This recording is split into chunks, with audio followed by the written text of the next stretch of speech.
"Marry the Earl or freeze," her stepfather snapped, and he said it with the comfortable certainty of a man who has never once doubted that cold and hunger will bend any creature to his will, least of all a portionless girl with nowhere on earth to go.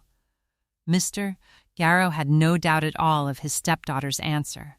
He had laid the choice before Flora Merrick with the brutal economy of a man closing a bargain.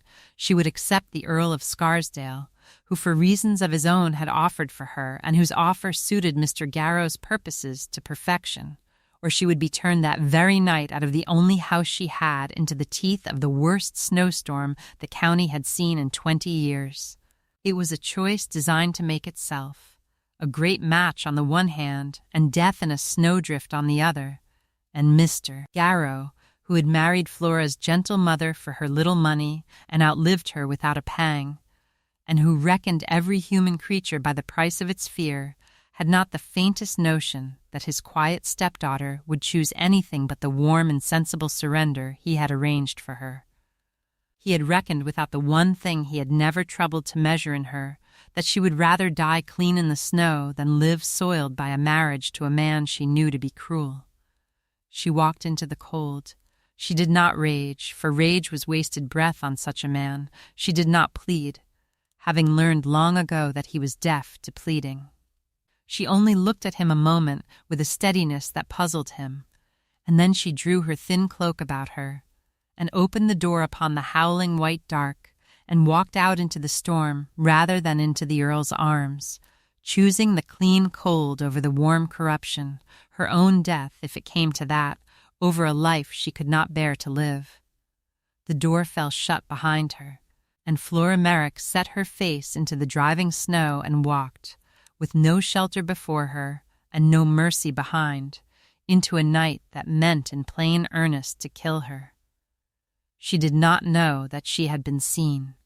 She did not know that under that same roof, driven in an hour before by the very storm she now walked into, a great and a proud and a forbidding gentleman had stood in the shadows of the hall and watched the whole cold bargain played out, nor that, when she walked into the cold, he would do the one thing that the most arrogant and self-sufficient man in England had never in his life done for any.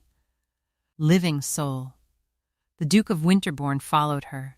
Flora Merrick was 20 years old that winter, and she had learned in a short and a hard life the one lesson that her stepfather had never been able to teach her, that there are things worse than cold, and worse than hunger, and worse even than death, and that the surrender of one's own soul is the worst of them all. She had not always been friendless. Her father, a gentleman of modest means and a warm and upright nature, had died when she was 12, leaving a young widow and a beloved daughter and very little money, and her mother, gentle and loving but unworldly, had in time made the great mistake of her life, and married Mr. Garrow, a cold, plausible, grasping man who had courted the widow for the little she had and shown his true face only when the ring was safely on her finger. For a few years Flora had watched her mother shrink and fade under that cold roof, comforted only by the fierce private love between the two of them, and then her mother had died, worn out before her time, and Flora at 18 had been left wholly in the power of a stepfather who had never wanted her, who held the small inheritance her father had left her, and who regarded her, now her mother was gone, as an encumbrance to be disposed of as profitably and as quickly as he could. But her mother had left her something Mr. Garrow could neither hold nor spend, and it was worth more than the inheritance he gripped so tight. She had left her daughter a clear sense of her own worth and a backbone to defend it. Through the bad years her mother had told Flora again and again that a woman's value lies not in her fortune or her usefulness to others, but in the keeping of her own integrity, that she must never let fear drive her to do a thing she would despise herself for, that the soul is the one possession no one can take from us unless we hand it over ourselves. Flora had taken the teaching to heart, and it had made of her, beneath her quiet and dutiful exterior, a young woman of an unbreakable inner strength, who had borne her stepfather's coldness for years with patience, but who had drawn, deep within herself, a line she would not cross for any threat he could devise. She would obey him in all that was reasonable. She would work and economize, and bear his ill temper and ask for nothing. But she would not be sold. She would not be frightened into the bed of a man she despised. She would not, to buy her own safety, betray the soul her mother had taught her to keep. And when Mr. Garrow at last commanded her across that line, he found, to his genuine astonishment, that the quiet girl he thought he owned would rather walk into a killing storm than do it. Her mother is the key to Flora, and to the courage that carried her into the storm, for everything brave and unbreakable in the daughter had been planted, year by patient year, by a woman the world had reckoned soft. The first Mrs. Merrick had been a gentle creature, and the world, seeing her gentleness, had supposed her weak, but the world was wrong, as it so often is about quiet women. She had a steel core beneath the softness, a settled, clear conviction about the things that matter, and she spent the few years she had with her growing daughter pouring that conviction into her. They had been poor after Flora's father died, and then worse than poor under Mr. Garrow's cold economy, but the mother had made of their shared adversity a kind of school, teaching the girl, by word and by daily example, the lessons she would need to survive what was coming.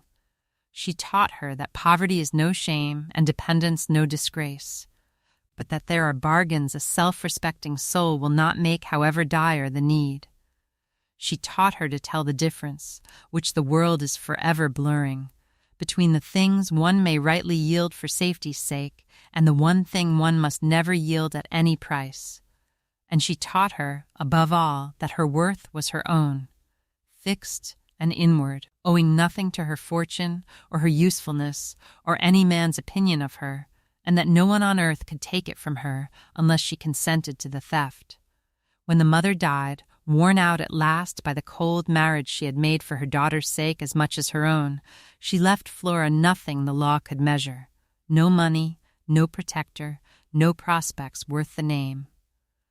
But she left her that inward fortune, and it proved in the testing to be the only fortune that mattered.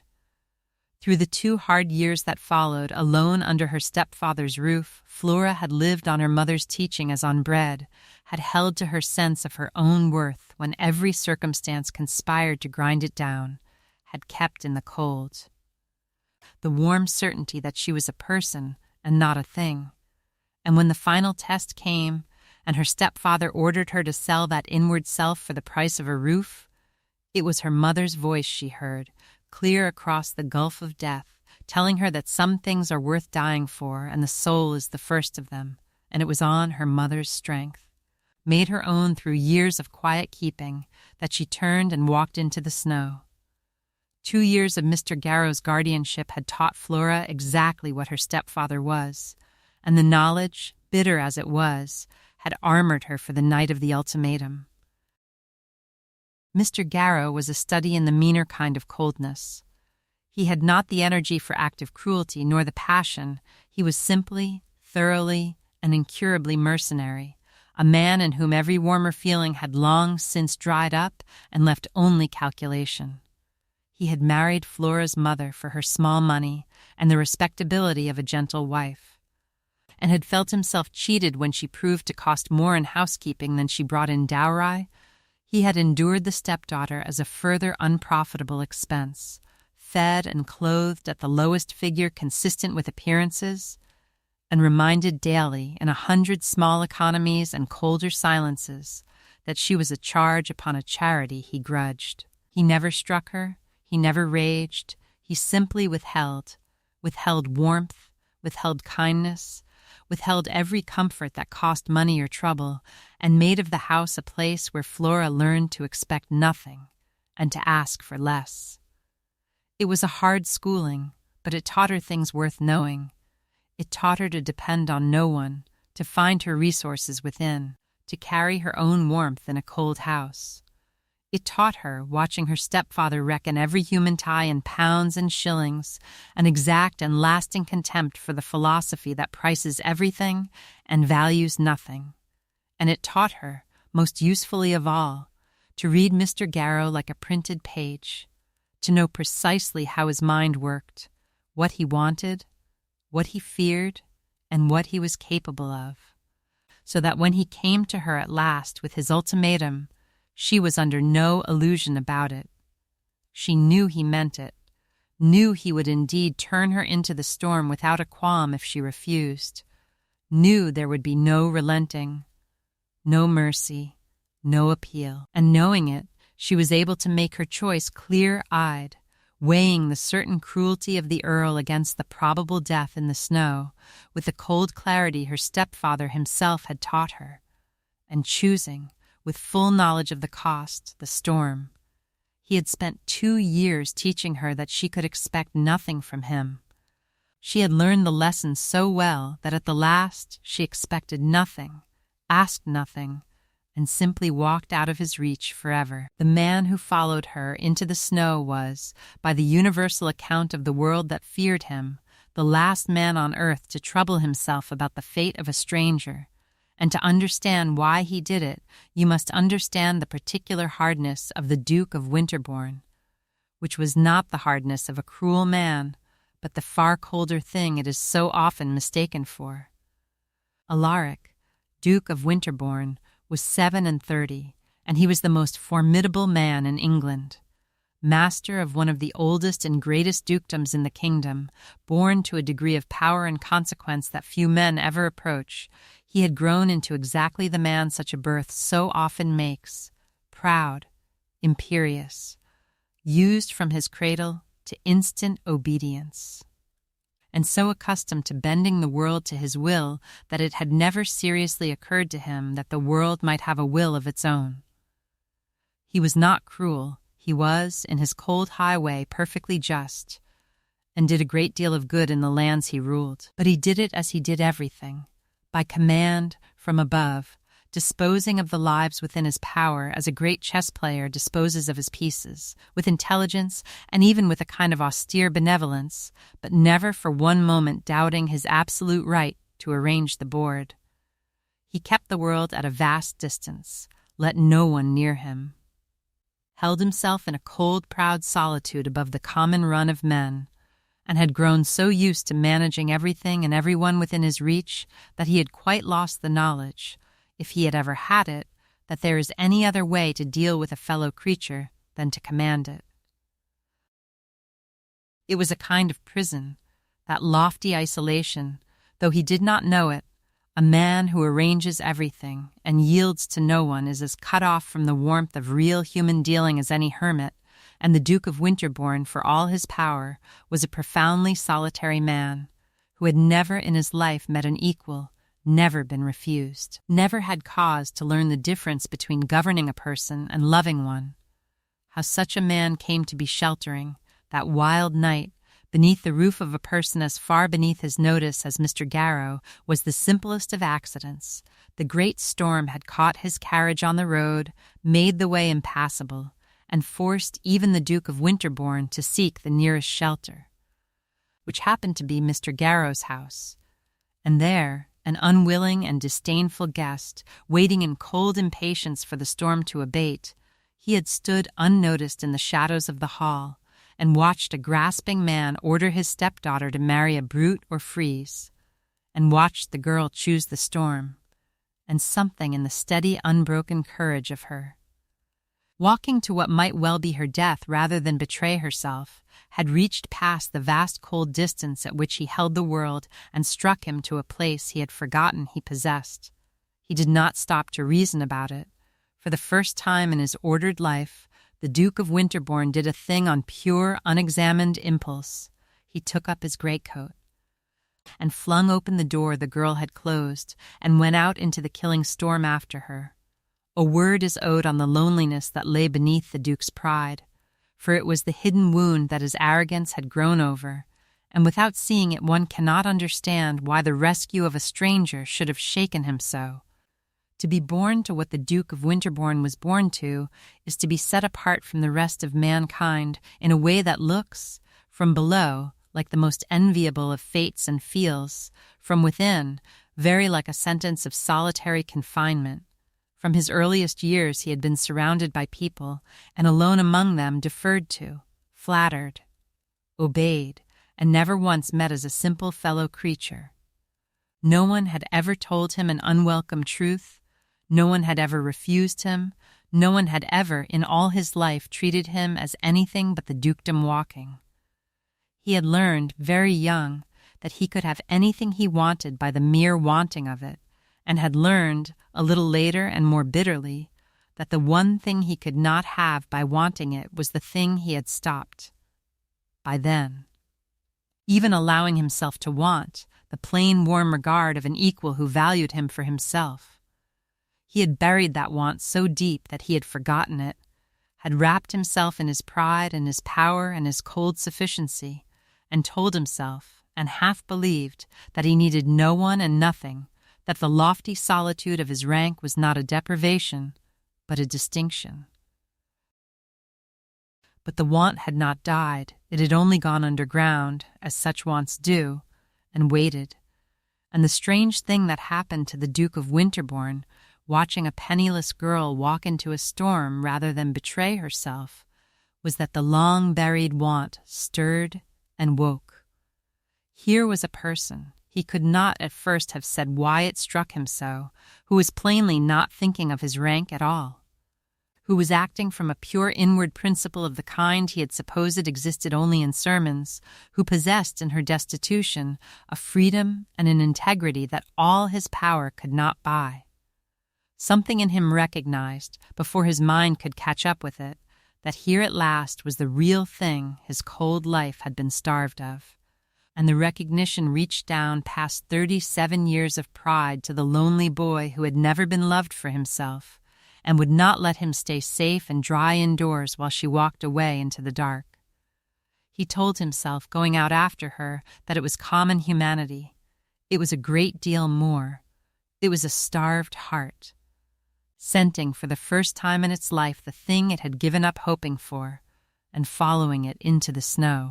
If you are listening by your own fire tonight, the curtains drawn against the dark, the warmth banked close, the cold shut safely out beyond the glass, then settle yourself, and let me tell you how a girl who walked into a killing storm sooner than be sold taught the proudest man in England the one thing all his power had never taught him.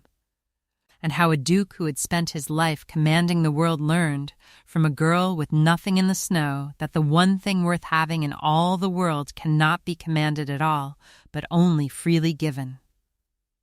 This is a story about the difference between owning a thing and loving it, about a man who could arrange anything and possess anyone, brought up short at last by a woman who would not be arranged or possessed though it cost her her life, and about how a heart that has only ever known how to command must be humbled and broken and remade before it can learn how to love. I shall tell you before the end where in the world I picture you sitting, by what far fire. But first you must hear what manner of man it was that Flora was ordered to marry, and why she would sooner have frozen than been his. The bargain the Earl had struck with Mr. Garrow is worth a moment's notice, for it shows how two cold men, the one greedy and the one cruel, could between them reduce a living girl to a piece of merchandise without either of them feeling that he had done anything amiss. It had been a simple enough transaction. The Earl of Scarsdale, wanting Flora and learning who held her, had approached her stepfather directly, man to man, and made his offer, and Mr. Garrow, scenting profit and relief in a single stroke, had closed with it at once. There had been money in it for Garrow, though the exact sum was never spoken of above a murmur. There had been the removal of an unprofitable charge, and there had been the advantage of a connection, however unsavory, with a man of the Earl's rank. The two of them had settled Flora's fate over a decanter, with the brisk satisfaction of men concluding a sound piece of business, and had then, as an afterthought, informed the girl of what had been arranged for her. Neither man, it should be understood, thought himself a villain. Mr. Garrow considered that he was disposing of his stepdaughter most advantageously, settling a dowerless girl far above her deserts, and was honestly aggrieved at her ingratitude. The Earl considered that he was conferring a great honor on a nobody, and that her reluctance, if she showed any, was a mere maidenly affectation to be overridden in the usual way. It did not occur to either of them that Flora was a person, with a will and a soul and a right to dispose of herself. She was, in their joint reckoning, a commodity, to be bought by the one and sold by the other, and her own view of the matter was no more relevant than a horse's view of its sale. And that, in the end, was the deepest wrong of the whole cold bargain, deeper than the greed or even the cruelty, that two men had looked at a living human being and seen a thing to be traded. It was against that reduction, more than against the Earl himself, that Flora's whole soul rose in revolt, and it was her refusal to be a thing, her insistence on being a person who would choose her own fate or die choosing it, that drove her into the storm and by the strangest of roads toward the one man who would have to learn, before he could win her, to see her as a person too. The Earl whose offer Flora fled into the snow to escape was no cold and joyless bargain merely, but a thing far worse. And the dread he inspired in her was the dread of real and well-founded fear. The Earl of Scarsdale was a man of great rank and greater wealth, handsome still in a hard, cold way, and welcomed in society for his consequence, but beneath the polish there was a rottenness that those who knew him best spoke of only in whispers. He was cruel, coldly, deliberately, pleasurably cruel, a man who used his power to hurt because he liked the hurting, who had buried one young wife already amid dark rumors of the misery he had made her life, and who had since lived a private life of vice and brutality that the world chose, as the world does with great men, not to see too clearly. He had cast his eye upon Flora Merrick because she was young and handsome and friendless, and because the very purity and spirit in her woke in his corrupt nature a particular appetite to possess and to break it. And he had made his offer to Mr. Garrow with the lazy confidence of a man buying a horse, certain that the girl's poverty and her stepfather's greed would deliver her into his hands. And Flora knew exactly what he was. She had met him, had felt the cold, appraising cruelty of his eyes upon her, had heard, as such things are always half heard by the women they most concern, the whispers of what had become of the First Lady Scarsdale, and she had understood, with a clear and a horrified certainty, that to marry the Earl of Scarsdale would be to deliver herself, bound and helpless, into the power of a man who would take a slow pleasure in destroying her. It was this knowledge that steeled her to the storm. A cold marriage she might have borne, a joyless one, a poor one, a marriage of mere convenience to a dull good man she did not love, these she could have faced, if she must, and made the best of. But the Earl of Scarsdale was not dull, and was not good. He was a cold devil in a fine coat, and Flora had looked into his eyes and seen her own slow ruin written there, and she chose with her whole clear soul the honest mercy of the snow over the long cruelty of his keeping. Her stepfather thought her merely obstinate. He did not understand, being himself incapable of understanding it, that she was not refusing a hard bargain but fleeing a real and a deadly evil, and that there are kinds of safety that a brave soul will die rather than buy. There is more to be told of those minutes in the storm, on Flora's side, for the choice she made out there in the killing cold, before ever the Duke reached her, was the truest measure of her, and it was made in the belief that no rescue was coming at all. Picture her as she was, a slight girl in a thin cloak, alone in a white roaring chaos that had already swallowed the road and the house and the whole visible world, the cold tearing through her inadequate clothes like knives, her strength failing with every step. She had no hope out there.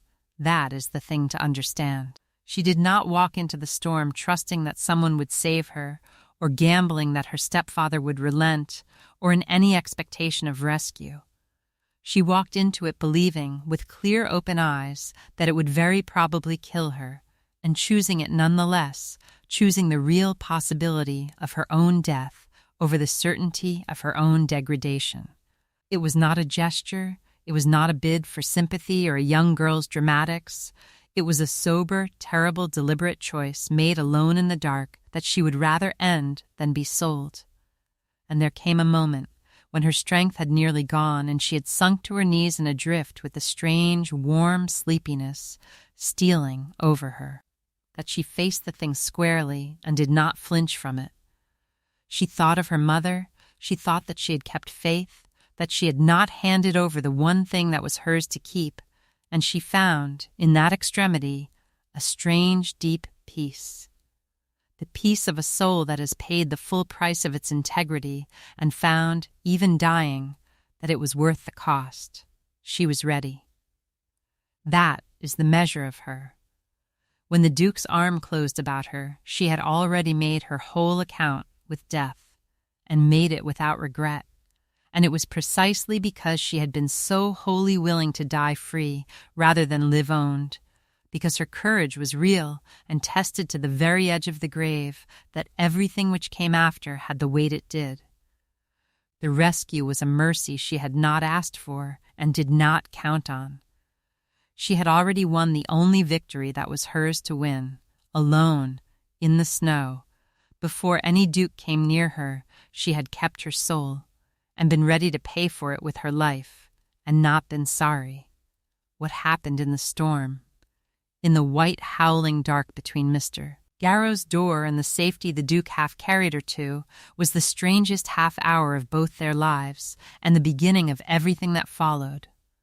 Flora had not gone 200 yards before she understood that the storm meant to kill her, and quickly. The cold was a living thing, a great white beast that tore at her thin cloak and stole her breath and filled her eyes and mouth with snow. The road had vanished, the world was a roaring blindness, and her strength, never great after the long bad years, was failing fast. She did not turn back. Some core of her would sooner die in the clean snow than crawl back to the Earl's arms, and she had made her peace with that in the moment she opened the door. But she was failing, stumbling, going down at last into a drift with the strange warm drowsiness that is the cold's last cruel mercy, when a powerful arm closed about her, and a deep voice spoke close to her ear over the howl of the wind, and she was lifted bodily out of the snow against a broad warm chest and a greatcoat that smelled of cedar and cold air, and carried, half-conscious, back toward the light. The Duke of Winterbourne had found her by little more than chance and the carrying of her own faint cry on the wind, and he had got to her in the last minutes she could have survived. He did not take her back to Mr. Garrow's. Some instinct surer than thought told him she would sooner die than be returned, and besides, the very sight of that cold house had become hateful to him. He carried her instead to his own stranded carriage, dug from the drift now by his servants, and sheltered in the lee of a barn a little down the road, wrapped her in furs and his own greatcoat, forced a little brandy between her blue lips, and held her, chafing the life back into her frozen hands with a rough, urgent tenderness entirely foreign to his cold nature, until the dreadful gray pallor began to warm and her eyelids fluttered, and she came back, by slow degrees, from the very edge of death.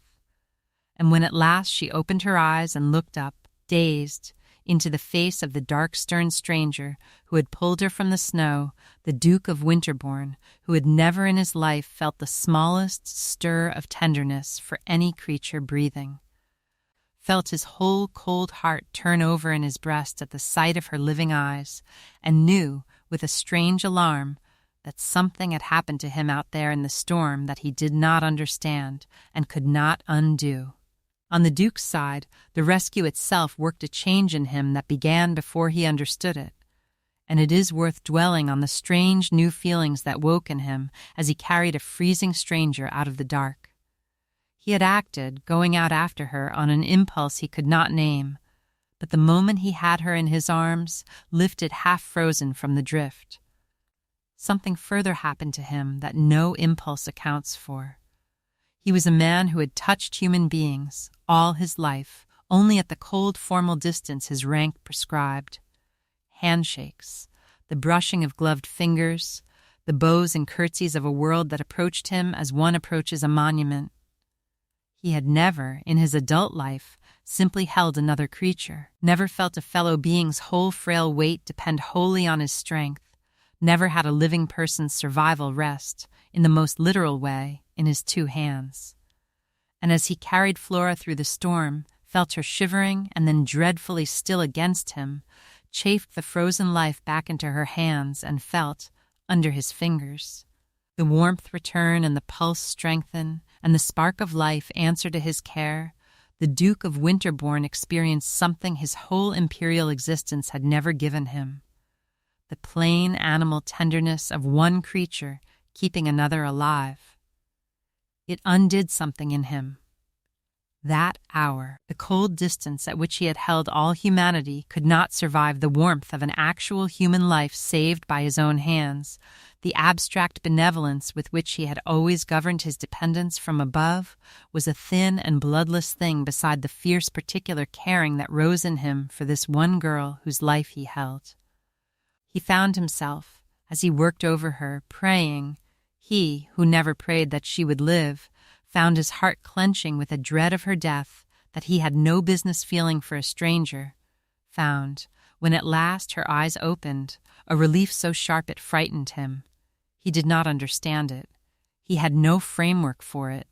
Nothing in his cold, ordered life had prepared him to feel so much, so suddenly. For anyone. But the feeling was there, and it was real, and it was the first crack in the great wall of his pride and his isolation. The storm had driven him, by accident, to shelter under a stranger's roof, and under that roof he had been driven, by a stranger's courage, to follow her into the cold, and in the cold, with her life in his hands. The proudest and most solitary man in England had felt the first thaw of a frozen heart he had not known was frozen. When the storm at last blew itself out, the Duke did the only thing his nature knew how to do with a problem. He took command of it, and disposed of Flora's whole future by his own will, in the space of a single morning, without once thinking to ask her what she wished. She could not, of course, go back to Mr. Garrow, that much was plain to them both. But where a friendless girl was to go instead was a question the Duke answered with the swift autocratic ease of a man for whom no arrangement is impossible. He had a great aunt, he informed her, the Dowager Marchioness of Thornbury, a formidable old lady of impeccable consequence who kept a great house not 30 miles off. He would convey Flora there directly the roads were clear. The Marchioness would house her, chaperon her, and lend her the protection of an unassailable name, and the matter of her stepfather, and of the Earl. And of her future generally, he, the Duke of Winterbourne, would settle. He said it kindly enough. In his cold, high way, he plainly meant it as the most generous of rescues, and so in truth it was, and he was visibly a little astonished, having arranged the whole of a destitute stranger's salvation with a wave of his hand. That she did not dissolve at once into the grateful tears that he supposed the only possible response to so much condescending goodness. There was something, though, in the Duke's manner of helping her, even through her gratitude, that Flora's bruised and watchful spirit marked at once and did not like. He was kind, he was generous, he was, she did not doubt, entirely to be trusted as far as her safety went, but he disposed of her.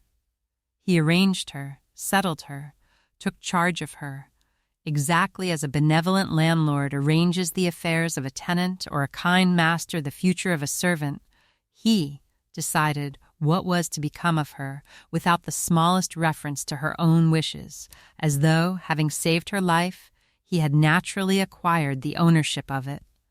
And Flora, who had just walked into a killing storm precisely because she would not be disposed of by one man, felt something in her stiffen and grow wary at being so smoothly disposed of by another, however kind. She thanked him, with a grave and real gratitude, for he had saved her life and she knew it. But she thanked him as one free soul to another, not as a rescued chattel to its owner. And the Duke of Winterbourne, who had expected abject thankfulness and received instead a dignified and self-possessed courtesy that quietly declined to be owned, found himself, for the second time in 2 days, obscurely and unaccountably wrong, footed by a portionless girl. The journey to Thornbury, once the roads were cleared, gave Flora her first long look at the man who had saved her, and gave the Duke his first lesson in how little his usual currency was worth with her. They traveled together in his great carriage, with a maid of the Marchioness's sent ahead to meet them for propriety's sake, and for some hours the proud Duke and the dowerless girl were thrown into a closer acquaintance than either was used to. The Duke, who knew no other way to be agreeable than to be impressive, set himself to reassure his rescued charge in the manner he supposed must overwhelm her. He spoke, with a careless grandeur, of the great house she was going to, of the consequence of his great aunt, of the resources at his command, and the impossibility of any harm reaching her under his protection.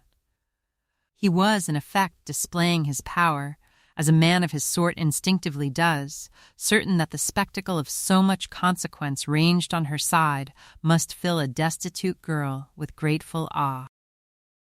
It did not.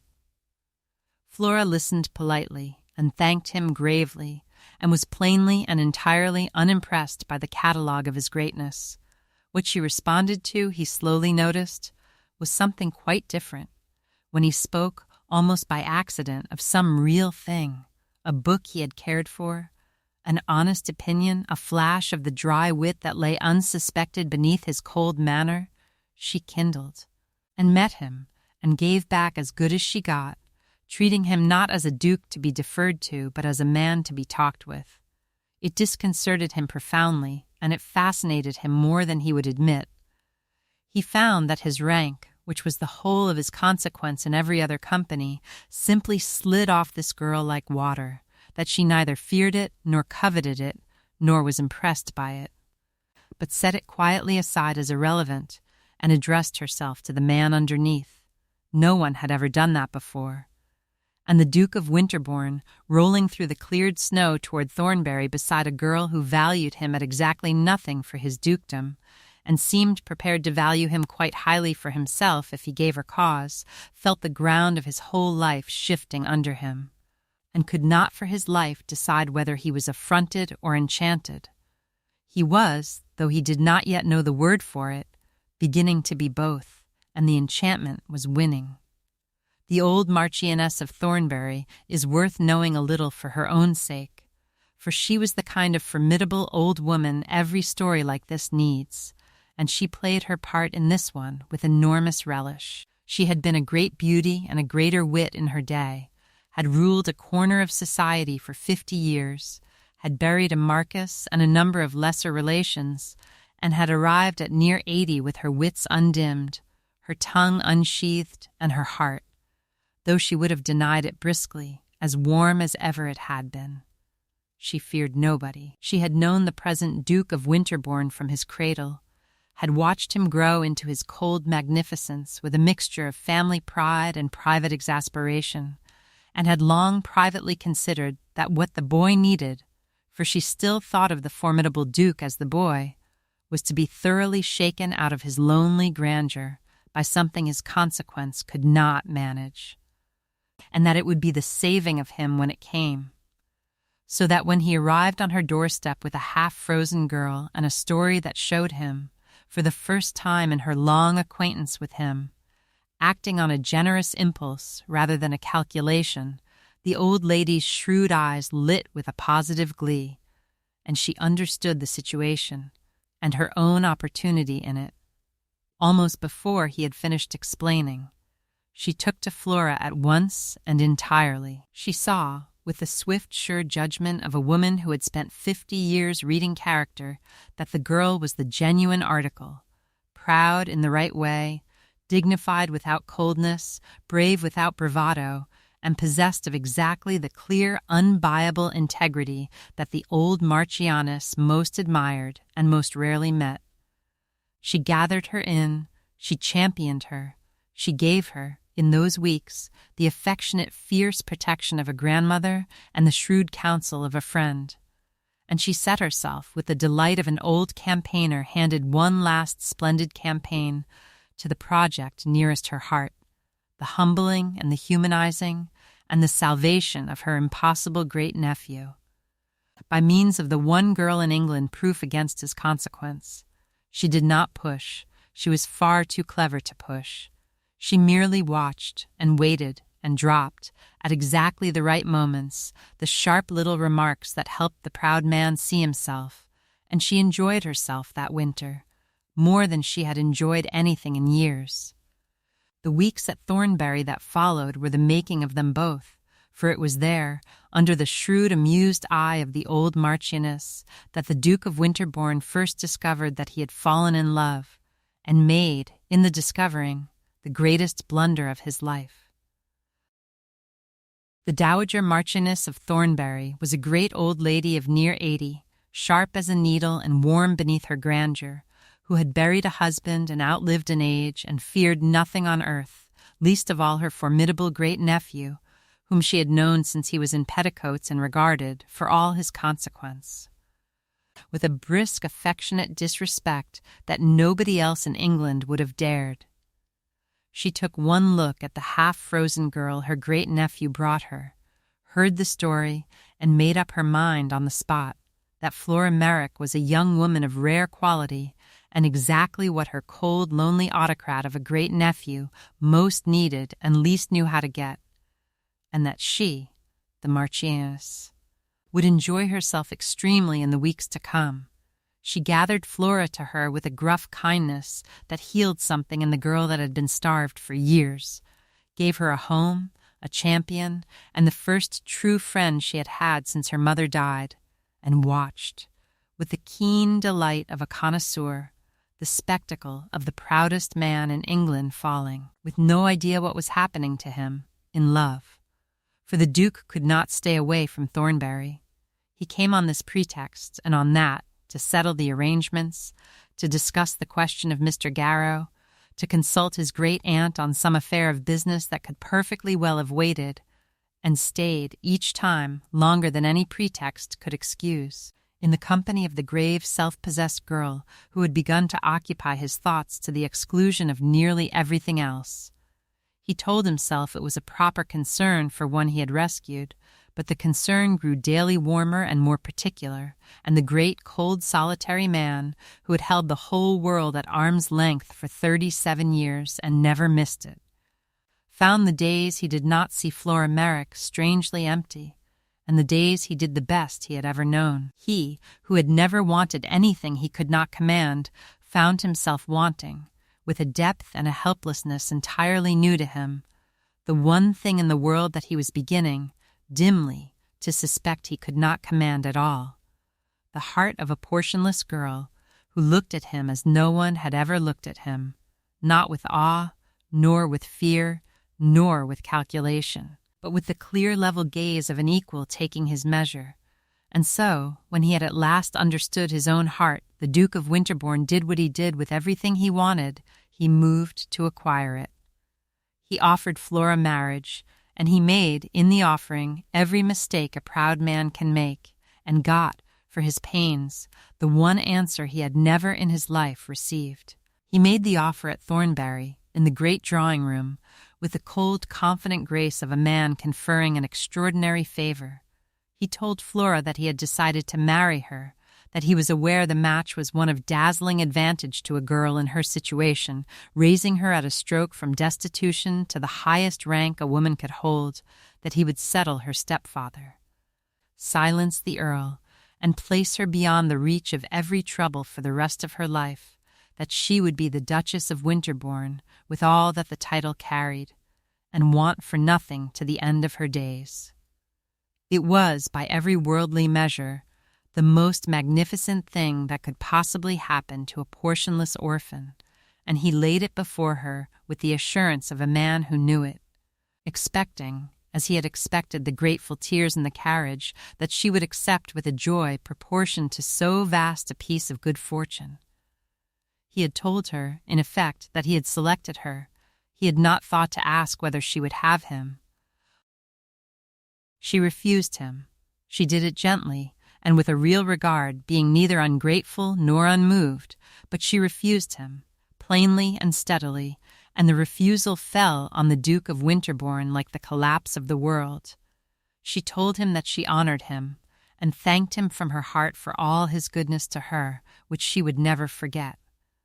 But that she had walked into a snowstorm not 3 weeks since, rather than be married to a man who did not love her and whom she could not love, rather than be disposed of like a chattel for another's convenience, and that she could not now, having paid so dear for her freedom, sell it again, even to so great and so kind a man as himself, even for a dukedom and safety and every comfort in the world. She would not be married as a rescue. She would not be a grateful pensioner grateful to be kept. She would not exchange the cold cage she had fled for a golden one, however warm. If he offered her his hand because he had decided to bestow it, she said, then she must decline it with all gratitude and all respect, for she had learned, at the price of nearly her life, that there is one thing worse than freezing, and it is the surrender of one's own soul, and she would not make that surrender twice. The refusal changed the Duke of Winterbourne more than any event of his whole life had ever changed him, for it was the first time in 37 years that the world had told him no. And the no came from the one person whose yes he had discovered he wanted more than anything power could give him.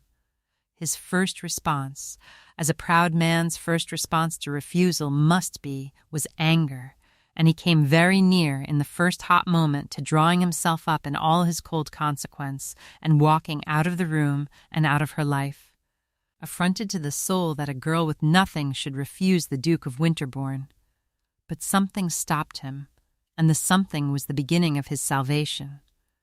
For as he stood there, stung and astonished, with the angry words rising, he looked at her, and he saw that she was not playing some coquettish game, not angling to be pressed, not refusing in order to be more richly wooed. She meant it, simply and entirely, and she meant it at a cost to herself, for he could see in her grave, steady face that the refusal of so much safety and so much kindness was no light thing to her, and that she made it from a principle she held dearer than her own comfort or even her own life. And the Duke of Winterbourne, looking at her, understood for the first time that he was in the presence of something his power could not touch, a soul as proud as his own, and prouder, for hers was a pride not of rank but of integrity. A will he could not bend, a person who could not be bought, or frightened, or dazzled, or commanded, but only, if at all, freely won. It was a revelation that shook him to his foundations, and it did its work slowly over the days that followed, as the anger drained away and something humbler and truer grew in its place. He had spent his life commanding. He had never once had to win anything, for everything had always simply been given to him or taken by him as of right, and here at last was a thing. The only thing he had ever truly wanted that could not be had by command or by right or by any of the means he had spent his life perfecting, but only by becoming himself the kind of man a woman like Flora Merrick could freely choose to love. The discovery humbled him as nothing had ever humbled him, and the humbling, though he did not know it yet, was the best thing that had ever happened to him. For the proud autocrat who had never met an equal had met one at last, and the meeting was going to teach him, slowly and painfully and wonderfully, the one thing his whole imperial life had never taught him, how to stop commanding and learn to love. The exact nature of the Duke's blunder, in that first proud proposal, is worth pausing over, for he meant nothing but good by it, and the very innocence of his offense shows how deep the fault in him went. He had not, in offering for Flora, intended the smallest disrespect, quite the reverse. By his own lights he was paying her the highest compliment in his power, raising her higher than her wildest hopes could have aimed, laying a dukedom at the feet of a girl who owned, at that moment, nothing but the clothes she stood in. He genuinely could not conceive that such an offer could be anything but rapturously welcome. The notion that a destitute orphan might weigh a dukedom and find it wanting was so far outside his experience as to be nearly unthinkable.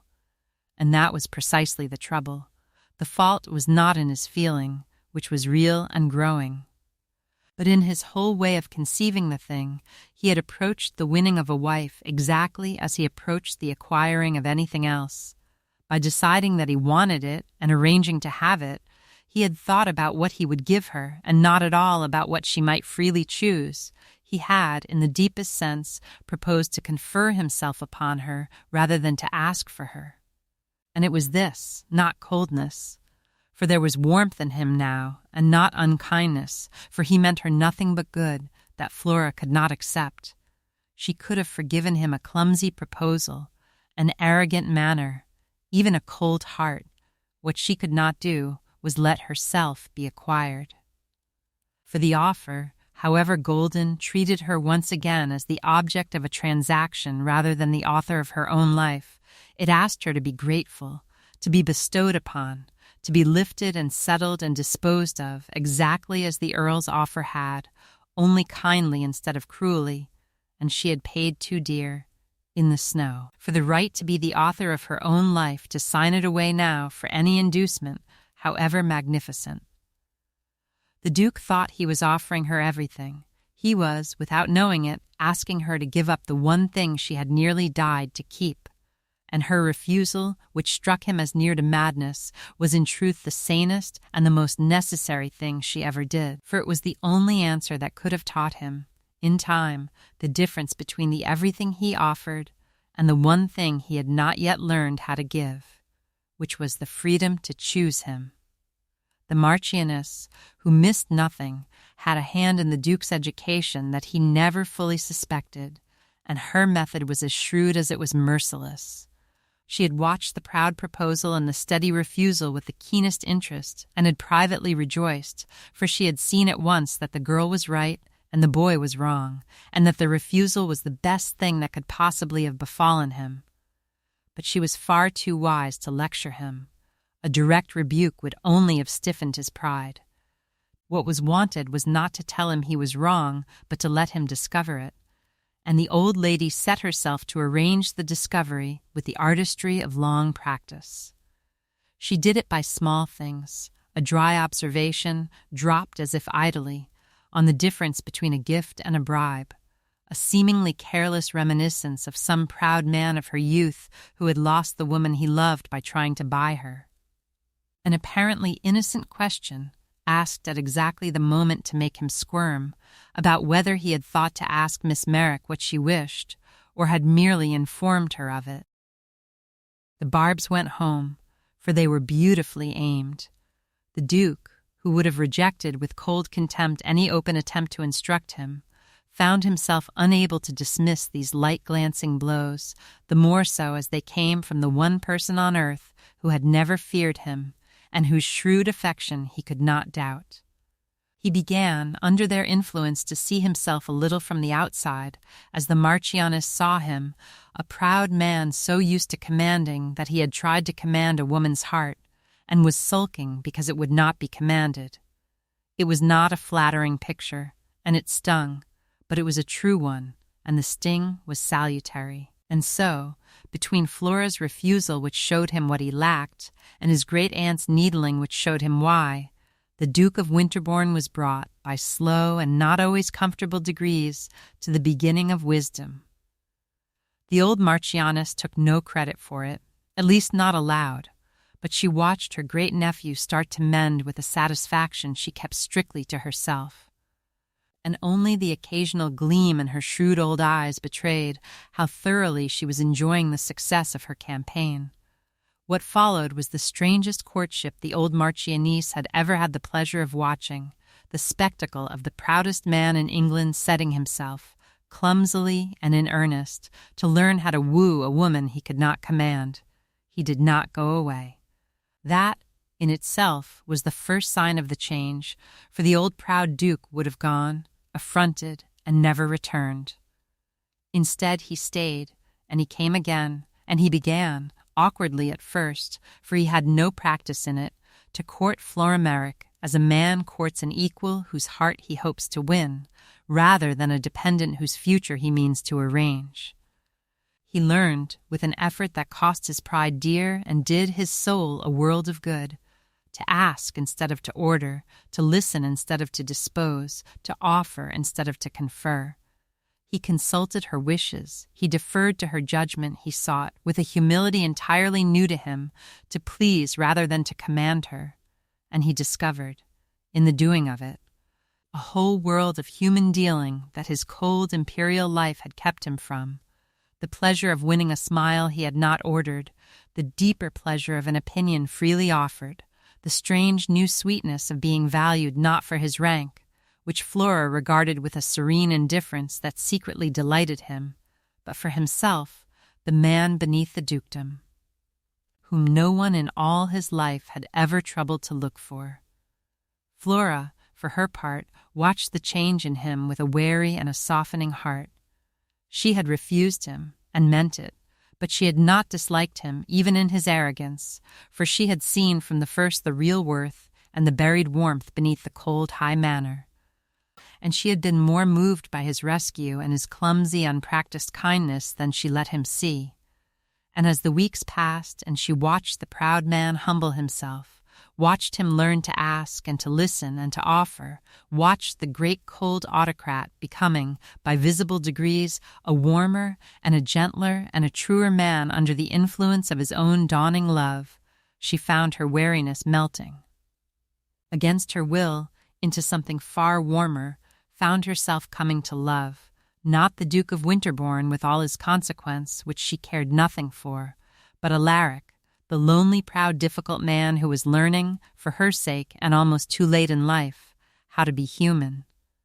The old Marchioness, watching the pair of them, was hugely entertained and privately delighted, for she could see, as the principals could not yet, exactly where so promising a courtship was bound to end, and she meant to be there, with the sharpest possible remarks when it did. There were particular hours of that strange courtship that Flora kept in her memory ever after. Small, ordinary moments in which she watched a proud man become a good one, and felt her own guarded heart give way. There was the afternoon he asked her opinion, really asked it, and listened to the answer on a matter of his estate, and took her advice, and told her afterward, with a rueful honesty quite new in him, that she had seen further into the thing than he had.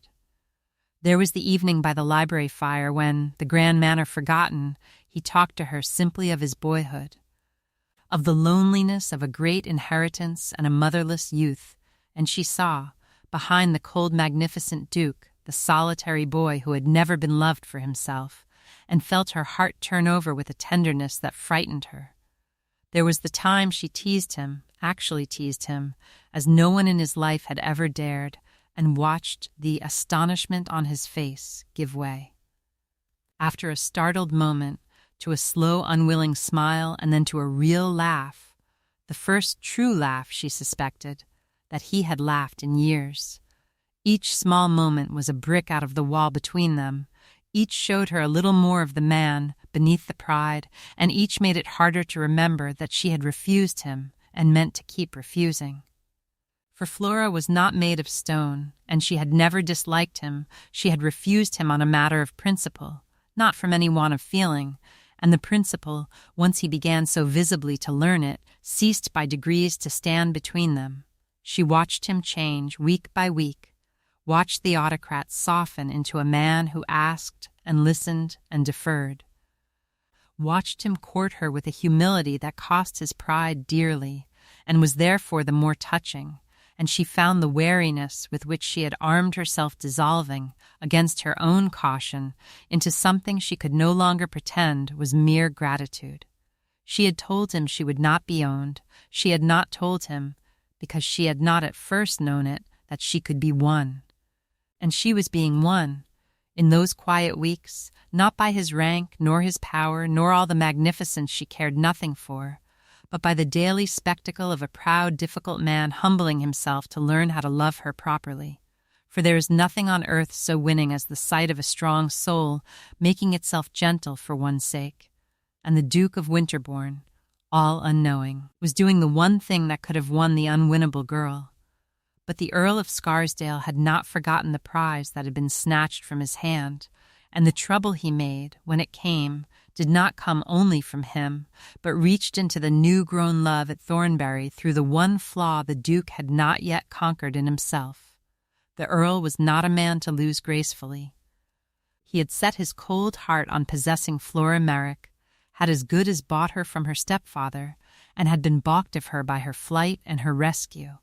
And to be balked by anyone woke in his vicious nature a fixed determination to have his way or his revenge. He made common cause with Mr. Garrow, whose greed and whose injured authority made him a willing ally, and the two of them set about, by every cold and lawful and unlawful means, to reclaim the girl who had escaped them. Mr. Garrow, it was darkly hinted, was still Flora's legal guardian, with rights over her that the law might be made to enforce. The Earl's offer still stood, and his power and his lawyers were considerable, and there began to reach Thornbury, in letters and through agents. A steady cold pressure, demands for Flora's return, threats of legal process, and worst of all, the poison of a slander that the Earl and the stepfather together began to spread. That the girl was no innocent fugitive, but a designing creature who had thrown herself at the Duke of Winterbourne, and that the Duke, ensnared, had carried off a respectable man's ward to keep as his mistress under the thin disguise of his great-aunt's protection. It was a deadly attack, aimed with real cunning, for it threatened Flora's good name, the Duke's honor, and the Marchioness's protection all at once, and it could not simply be ignored. And it was here, in the meeting of this threat, that the Duke of Winterbourne came within an ace of losing everything he had so painfully begun to win. For threatened and angry and afraid for Flora as he had never been afraid for anything, the Duke reverted, under pressure, to the only thing he truly knew. He reached for his power, and prepared to settle the whole matter himself, by his own will, over Flora's head, exactly as he had settled everything all his life. He would crush the Earl, he would buy or break Mr. Garrow, he would arrange Flora's safety and her future and her very marriage by his own sole decision, presenting her with the accomplished fact of her deliverance, as he had once presented her with the accomplished fact of his proposal. He meant it as the truest love. He meant to lay his whole power between her and every harm, and he was about to discover that in reaching, even from love, to dispose of her once more without her will, he was reaching for the one thing that could lose her forever. The means by which the Earl and Mr. Garrow set about to reclaim their prize were as cold and as cunning as the men themselves, and they make an ugly study in how the law and the world can be turned against a defenseless woman by those determined to own her. Their first weapon was the law, and it was a real one. Flora was not yet of age, her stepfather was, by the plain letter of his late wife's settlements, still her legal guardian, with rights over her person that a complaisant court might be persuaded to enforce. Mr. Garrow, prompted and financed by the Earl, began to make a noise about his stolen ward, to talk of abduction and of a guardian's rights, to threaten process that, however unlikely to succeed against a man of the Duke's consequence, could drag Flora's name through the public mire and put her, for a time at least, in real legal jeopardy. It was a threat with teeth, for the law in those days gave a guardian a long reach, and a determined man with money behind him could make a great deal of trouble before he was finally beaten. Their second weapon was subtler and crueler, the careful poisoning of opinion. The Earl, who knew exactly how society works, set about, through hints and whispers in the right ears, to recast the whole story to Flora's ruin. In his version she became no fleeing innocent, but a scheming adventuress who had run from a respectable marriage to throw herself at a richer man. The Duke's generous rescue became a seduction. The Marchioness's protection became a thin screen for an irregular connection. It was a vile inversion of the truth, and a dangerous one, for it was just plausible enough to be repeated, and the world is always readier to believe ill of a friendless girl than good. Between the legal threat and the social slander, the two men built a slow tightening net, meaning to make Flora's position so perilous and so shameful that she would have no refuge left but the Earl's offer after all, or else be cast out, ruined with nowhere to turn. They had reckoned, as cold men do, on fear, and they had reckoned, once again, without the girl's courage and the Duke's love. But the net was real, and it was tightening, and for a time it looked very much as though their cold cunning might prevail. What the threat did to the Duke, and why it drove so changed a man back so suddenly into his old fault, is the saving knot of the whole story, and only sympathy as well as judgment can untie it. He had been afraid for himself perhaps a dozen times in his life, and never much. A man of his power has little to fear. But he had never in his life been afraid for another, and the discovery of that fear, when it came, nearly unmade him. The thought of Flora dragged through a public court, of her name made a byword, of the Earl's net closing on her and the law itself lent to her enemies, woke in the Duke a terror and a fury such as he had never known, and the terror and the fury between them swept away, in an hour, the painful patient lessons of the courtship, and flung him straight back upon the one resource he had trusted all his life. He would not see her hurt. He could not bear it.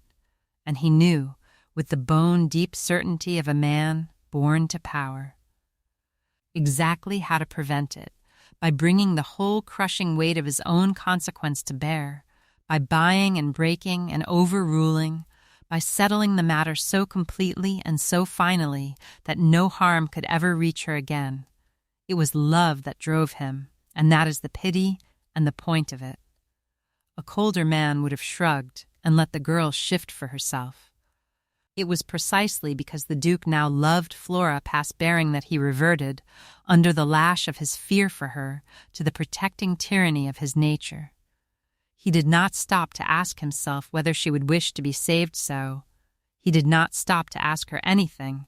He simply moved, with all his terrible efficiency, to dispose of the threat and her future together, meaning to lay the whole finished deliverance at her feet as the greatest gift his love could give.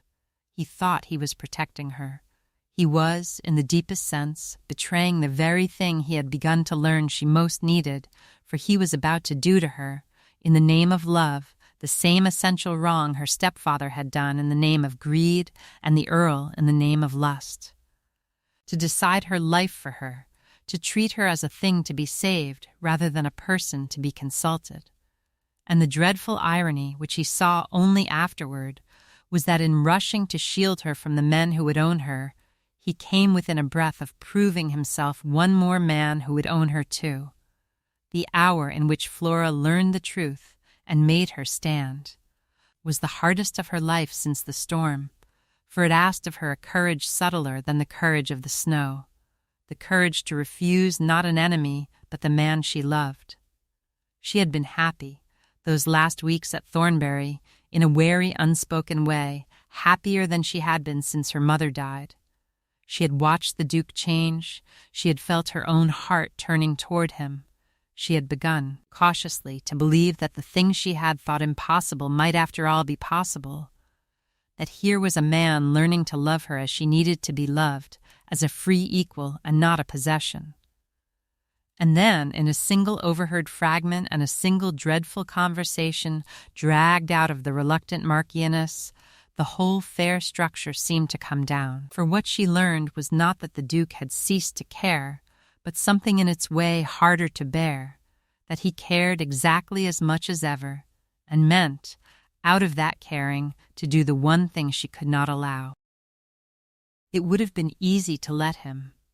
That is what made it so hard. She had only to say nothing, to let the great man have his way, to be saved and settled and married and made safe, to sink gratefully into the warm, strong arms of his protection and never count the cost. Every weak and weary part of her longed to do exactly that.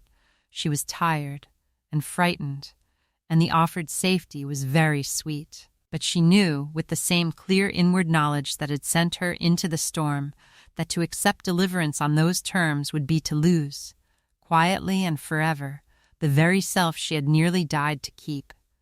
That a cage is a cage though its bars be made of love, and that a woman saved against her will, however tenderly, is still a woman whose will has been set aside as a thing of no account. And so she gathered her courage, a colder, lonelier courage than the storm had asked, for the storm had only threatened her life, and this threatened her happiness. And she went to the man she loved to tell him that she would sooner lose him and go free and friendless into whatever the world held than keep him at the price of her own soul. It was the bravest thing she ever did. And she did it not knowing, as she squared herself to break both their hearts, whether he would prove great enough to understand her, or whether she was throwing away her one happiness on a principle he would never grasp.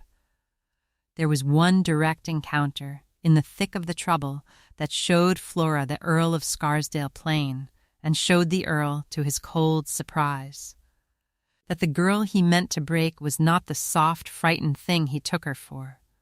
He came to Thornbury himself, once, under cover of a formal call, ostensibly to pay his respects to the Marchioness, but in truth to take the measure of his quarry, and to try, by his mere cold presence, to frighten Flora back toward submission. He found her, by a chance he thought lucky, alone in the morning room for a few minutes before the Marchioness came down, and he used the minutes as such a man uses any advantage, leaning close, dropping his voice, reminding her with silken menace of his rights and her stepfather's, of the slander already abroad, of how very uncomfortable he could make the life of a girl with no name and no money, and no friends but a senile old woman and a duke who would tire of her soon enough. He meant to see her flinch. He had broken a wife and frightened a good many women, and he knew the look of fear coming on, and he waited for it with the cold appetite that was the worst thing in him. It did not come. Flora heard him out, white and still, and then she looked at him, looked full into the cold, cruel, handsome face with a steady contempt that no woman had ever turned on him before, and told him, quietly, that she had walked into a blizzard sooner than take his hand, and would do it again tomorrow, and the day after, as often as the choice was offered her, that he could spread what lies he liked, for a lie believed did not become true. And she would rather be slandered and free than honored in his, and that he might do his worst, which she did not doubt was very bad, but that he would never, while she had breath, see her afraid of him.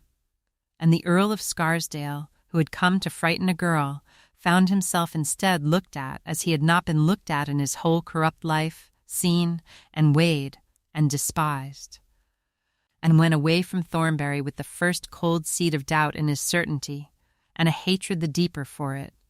He had met, like the Duke before him, though to a far different end, the one thing his power could not touch, and where the Duke had been humbled and saved by it, the Earl was only enraged, and rode away to do the worst mischief that a cruel man does when he has been, for the first time, unafraid of. The rupture came when Flora learned what the Duke meant to do, and it was not the Earl's malice but the Duke's own high-handed love that came nearest, in the end, to parting them. He had not told her his plans. That was the heart of the matter.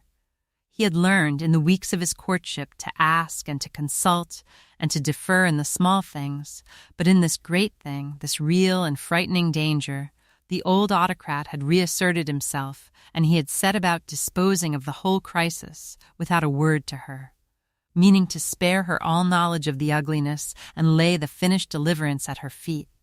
She learned of it by accident, overheard a fragment, pressed the Marchioness, and dragged out the truth, that the Duke was even then moving, by his own sole will and in her name but without her knowledge, to crush her stepfather and the Earl, to arrange a public answer to the slander, to settle her whole future and, it was plain, to marry her out of hand the moment the way was clear, presenting her at the last with the fact of it, as he had once presented her with the fact of his proposal.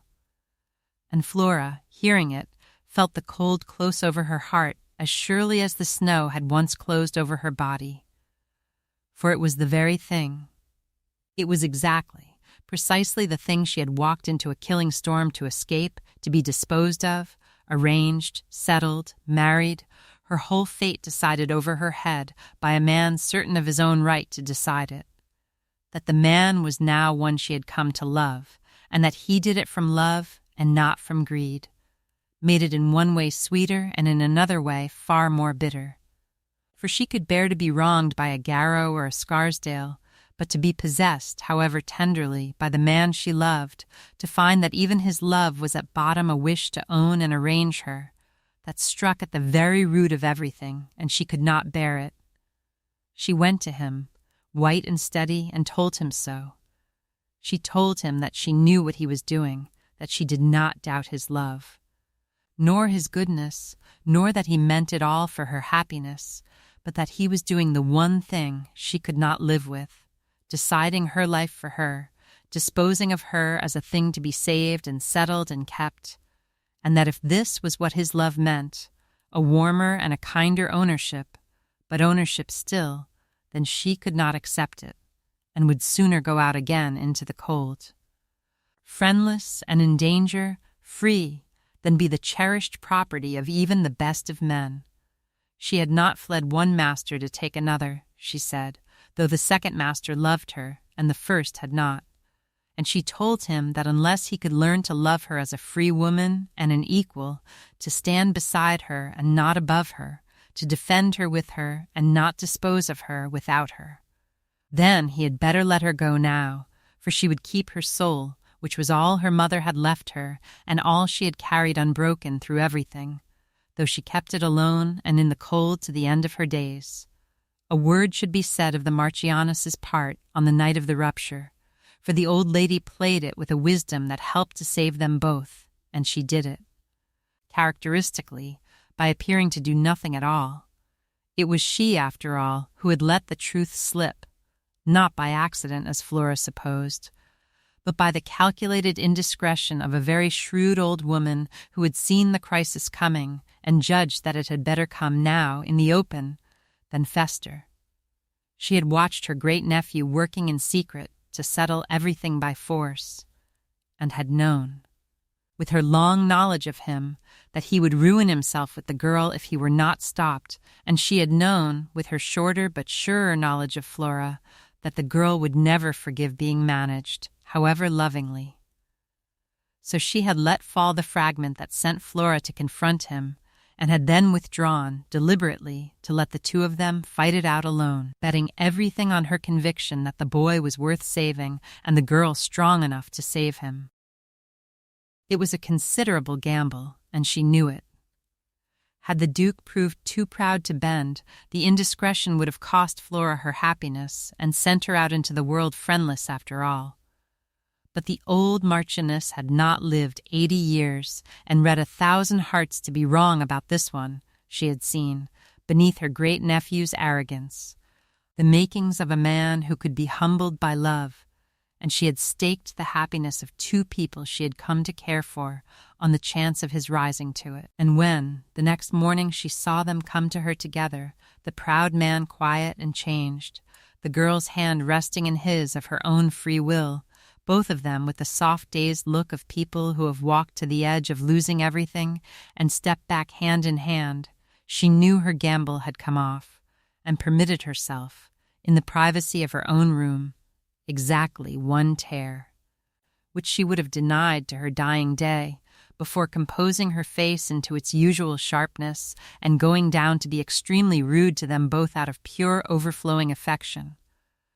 The silence that fell after Flora had spoken was the longest of the Duke's life, and what passed in him during it was the real climax of the whole story, more than any public scene that followed, for it was there, in that quiet room, that the proudest man in England fought the last battle with himself, and lost it, and was saved. Everything in his training and his nature rose up to resist her. He was right. He knew he was right. He had the power to save her and the will to use it, and here she stood telling him not to, telling him to stand back and let the danger come at her, telling him that his protection itself was a kind of insult. 37 years of certainty roared in him that she was wrong, that her scruple was folly, that a man does not let the woman he loves walk into danger for the sake of a principle about consultation. He had only to override her, gently, as he had overridden everyone all his life, to soothe her and reassure her, and go on with his plans regardless. She would forgive him, surely, once she was safe. The old Duke would have done exactly that and called it love. But he did not do it, and the not doing of it was the greatest act of his life. For as he stood there in the long silence, looking at her white, steady face, he made himself do the hardest thing a proud man can do. He made himself believe that she might be right and he might be wrong. He forced his roaring certainty to be quiet and listened, really listened to what she had said, and listening, he understood it, all at once and to the bottom. As he had never let himself understand anything that contradicted his own will, he saw that she was not refusing his protection, but his ownership, that the danger she feared from him was not that he would fail to save her, but that he would save her as a thing and not a soul, that what she was defending, at the cost of her own safety and her own heart, was the one thing that had made him love her in the first place, her unpurchasable, unbendable, sovereign self. And he saw, with a shock that went to the floor of his being, that if he overrode her now, even to save her, he would be killing the very thing he loved, and would deserve to lose her. The certainty broke in him, the pride went down, and out of the wreck of his whole imperial idea of himself, there rose, painfully and for the first time, a man who could love another more than he loved his own will. It was the hardest blow the Duke of Winterbourne had ever taken, and it was the making of him.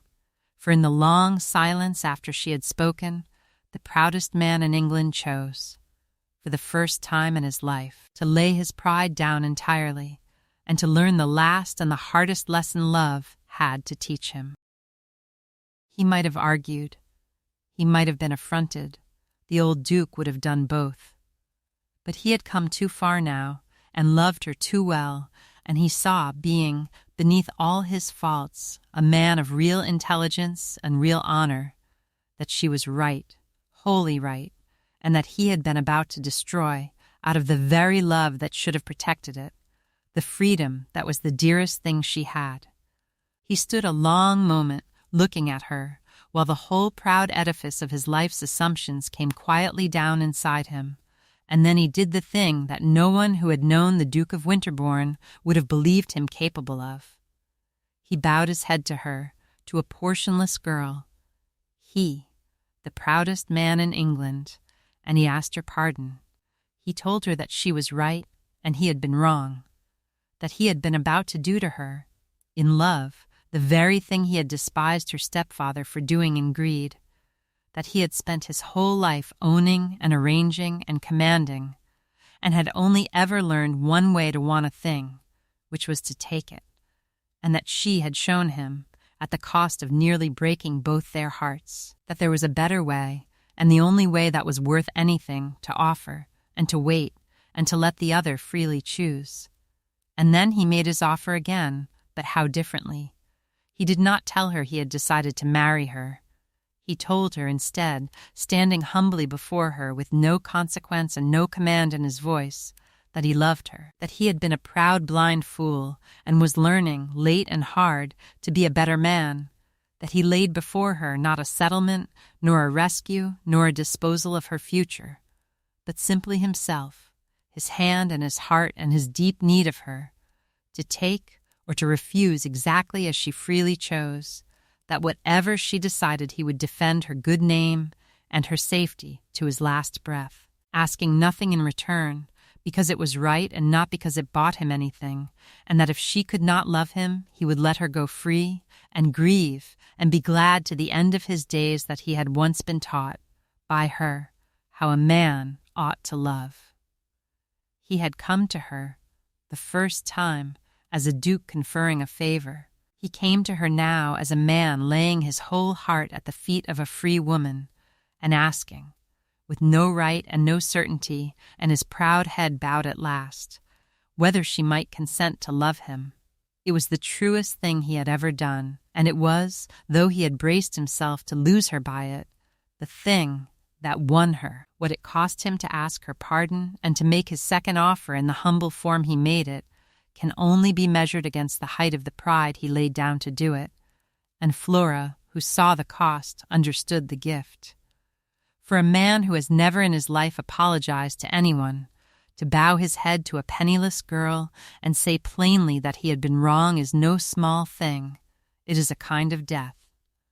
The death of the whole proud self he had been for 37 years. The Duke felt it as such. Every word of his pardon was wrung out of him against the grain of his deepest nature and cost him more than the giving away of half his fortune would have cost, and that was precisely why it meant so much. Had he found it easy, it would have been worth little, because it was nearly impossible, because she could see the proud neck bending and the proud will breaking and the proud man making himself, by main force, into a suppliant before her. The apology became the most eloquent love letter ever written, a proof past all doubting that he loved her more than he loved himself. And the second offer, made in that broken, humble voice, was as different from the first as light from dark. He claimed nothing. He conferred nothing. He did not tell her what he had decided or what she should be grateful for. He simply told her, standing with no defense and no certainty, that he loved her, that he had been a fool, that he laid his heart before her to take or to leave entirely as she chose, and that whatever she chose he would protect her freedom first of all, even from himself. He asked. For the first time in his life, the Duke of Winterbourne asked for something instead of taking it, and asked humbly, knowing he might be refused, and accepting that she had the perfect right to refuse him. And Flora, hearing it, understood that she had got from this proud, difficult man the one thing she had thought no such man could ever give. Not his protection, which was easy for him, nor his rank, which was nothing to her, but his pride, laid down at her feet of his own free will, in proof that he had learned to love her as she was, a free soul, who would choose him or not as she pleased, and whose choosing was the only thing in all the world his power could not command and his love could only hope for. What that public evening was like from inside Flora's own heart is worth the telling, for she walked into that glittering assembly very much as she had once walked into the storm, not knowing whether she would come through it, and she carried herself, in the one as in the other, by the same inward strength. She had dreaded it. To stand up before the whole curious, cruel, watching world, the world that had been busily repeating the Earl's slander, and to be looked at and whispered about and judged, was a trial of a kind her quiet life had never prepared her for, and the old shrinking instinct of the dependent, the instinct to make herself small and give no offense, rose up strong in her as she entered on the Duke's arm. But she did not yield to it. She remembered her mother, she remembered the snow, and what she had proved to herself out there. She reminded herself that she had faced death rather than betray her own worth, and that a room full of gossips, however grand, was a smaller thing than that. And so she lifted her head and met the staring eyes with a calm, grave directness, and walked through that hostile, brilliant room with a dignity that came not from her borrowed finery nor from the great man beside her, but from the unshaken center of herself. And a strange thing happened, as it always happens when real dignity meets mere consequence. The room gave way before her. The whispers faltered, the sneers found nothing to fasten on, the curiosity turned by degrees to a grudging and then an open admiration. For there is nothing the world respects so much, in the end, as a person who does not beg for its respect. And Flora, asking nothing of that assembly, neither its pity nor its pardon nor its approval, simply being, quietly and completely, herself, drew its respect to her as surely as she had once drawn the Duke's. By the time he had spoken his few terrible words to the Earl and the thing was decided, the room had already, in its heart, gone over to her, and she stood in the center of it, a portionless girl 3 weeks out of a snowdrift, and felt the whole weight of the world's opinion swing round to her side, and knew, with a deep, still wonder, that she had won, not by the Duke's power, though he had used it for her, but by the same unpurchasable self that had carried her through everything, and that no storm and no slander and no cold man's cruelty had ever been able to touch. There remained the Earl and the stepfather to be dealt with, and the manner of their dealing with showed how wholly the Duke had changed, for he crushed them at last, not over Flora's head but at her side, and the victory was as much hers as his.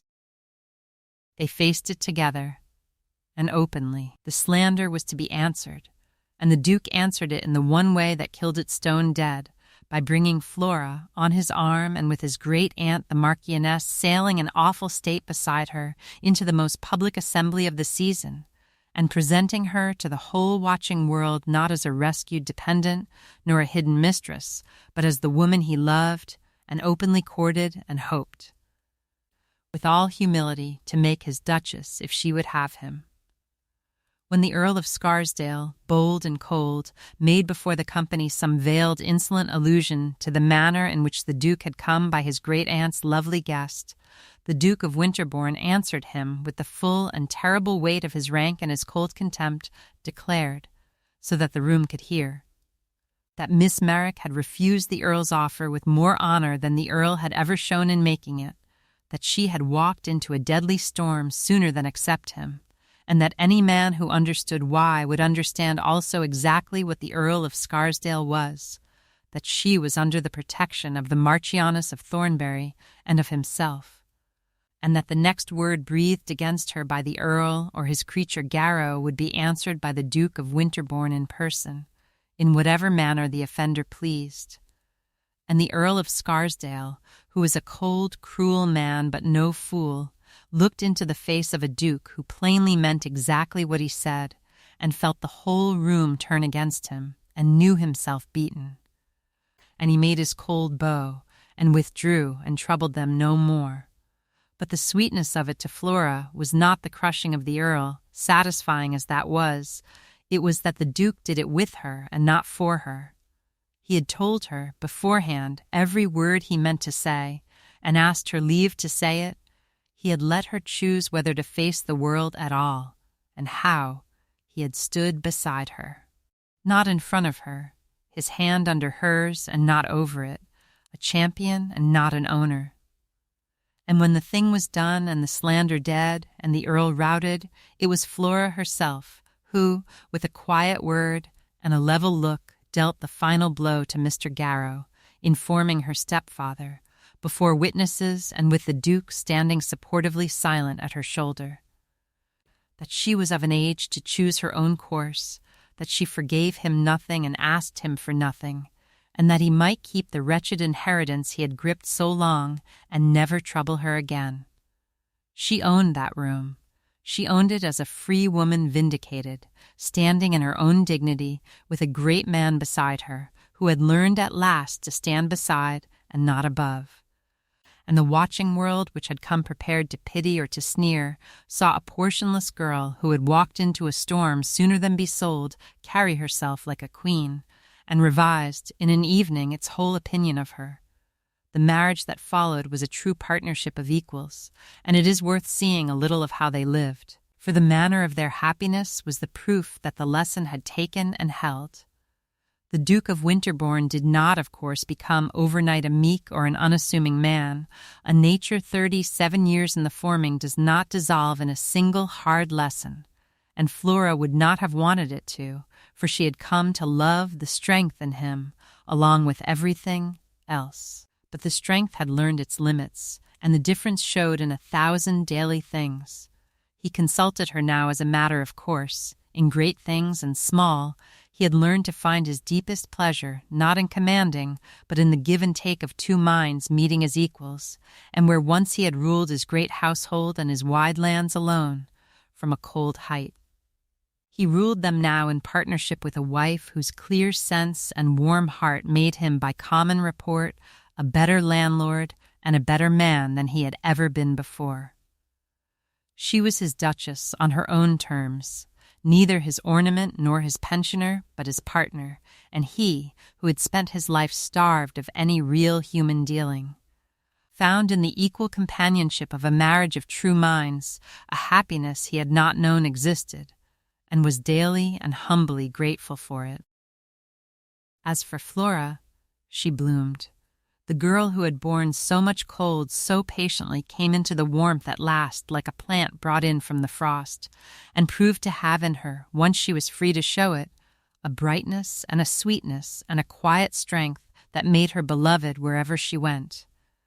She used her new consequence as she had refused to be used by it, lightly, kindly, as a tool for good and never as a measure of her worth, which she had always known lay elsewhere. She forgot nothing of where she had come from, and was the gentler to the dependent and the powerless for having been both. And she gave to the lonely, proud man she had married the one thing his whole life had lacked and his power could never have bought, the steady, warm regard of an equal who saw him whole, the difficult, cold, proud, good man beneath the dukedom, and loved him not in spite of the truth but because of it. The old Marchioness, who lived long enough to see it well begun, declared herself satisfied, took the entire credit, and was, for once, allowed to keep it. There is one picture of them, from years after, that gathers up the whole meaning of the story, and I will give it to you before the end, for I think it is the truest thing I know about what they had found. It is a winter evening, much like the one their story began on. The snow is falling again beyond the tall windows of a great warm room, falling thick and soft and pitiless into the dark, the same killing cold that once nearly took a friendless girl's life, but the cold is on the far side of the glass now, shut out, and within there is firelight and warmth and the deep ease of a settled love. The Duke and his Duchess sit by the fire, not talking much, in the comfortable silence of two people long married and still glad of each other, and now and then she glances at the snow against the window, and he, watching her face, knows exactly what she is thinking, for he is thinking it too. They are both remembering the night she walked into that very cold, sooner than be sold, and the night he followed her into it not knowing why, and the long strange road that brought them from that frozen dark to this warm hearth. The snow that meant to kill her has become the snow they watched together from the warm side of the glass. The cold she chose over a cage has become the measure of the warmth she chose freely instead, and the man who once tried to own her sits beside her now, owning nothing of her but the gift of her own free company, which she renews to him gladly every day of her life. That is the picture I would leave with you, a fire and the cold shut out, and two free souls who chose each other, warming their hands at a hearth they built together. For everything in the story was bent toward that quiet ending, though it passed through a killing storm to reach it. A girl walked into the cold rather than surrender her soul, and kept it. A proud man followed her, and was humbled, and learned the difference between holding a thing and being freely given it, and the two of them, having each refused the counterfeit, came at last into the real thing, which is the only thing worth all the cold and all the danger and all the long, hard road between. And it sits there still, by its fire in the warm room, with the snow falling harmlessly beyond the glass, and so Flora Merrick, who had walked into a killing storm sooner than be sold, and refused a dukedom sooner than be owned, came in the end to give herself freely where she had refused to be taken, and the giving, because it was free, was worth more than all the world. For she did say yes, at the last, not to the Duke of Winterbourne and his consequence, which she had never wanted, but to Alaric, the proud, difficult, lonely man who had loved her enough to lay his pride in the dust and learn, late and hard, how to love a free soul freely. She married him not as a rescue, nor as a settlement, nor as the grateful escape of a dowerless girl from the cold. She married him as an equal who had been freely won and freely gave herself in return, choosing him with her whole clear heart from the strength of a woman who had proved, in the snow, that she could not be bought at any price, and would not be owned by any power. She had kept her soul through everything, through her stepfather's cold house and the Earl's cruel offer and the killing storm and even the gilded danger of a great man's high-handed love, and having kept it whole she gave it, of her own free will, into the keeping of a man who had learned at last to cherish her freedom as the dearest part of her. So bank your fire now, and turn your lamp low, and let the warmth draw close against the dark. A grasping man said to a friendless girl, "Marry the Earl or freeze," and she chose the storm, and walked into the killing cold sooner than surrender her soul, and a proud man followed her into it, and was changed forever by what he found. They lived long and happily, the Duke and his Duchess, in a marriage of two equals who had each been freely chosen by the other, and the cruel Earl and the grasping stepfather, who had reckoned her at a price and thought to dispose of her, lived to see the girl they despised become a great and a beloved lady, beyond their reach and above their power, who had won everything precisely by refusing to be bought. Somewhere tonight, by some fire I shall never see, you have sat with a girl who walked into the cold sooner than betray herself, and the proud man who learned, by following her, how to love. I should dearly love to know where in the world you are listening from, and I will leave you with the thing her mother taught her, which carried her through the storm, and is as true by your fire as by mine, that there is one possession no one can take from you unless you hand it over yourself, and it is worth more than safety, more than comfort, more than life, and that the love worth having is never the kind that owns you, but only the kind that, knowing you could walk free into any storm, is glad beyond words that you have freely chosen to stay. Sleep well. There will be another fire and another story when next the candles are lit.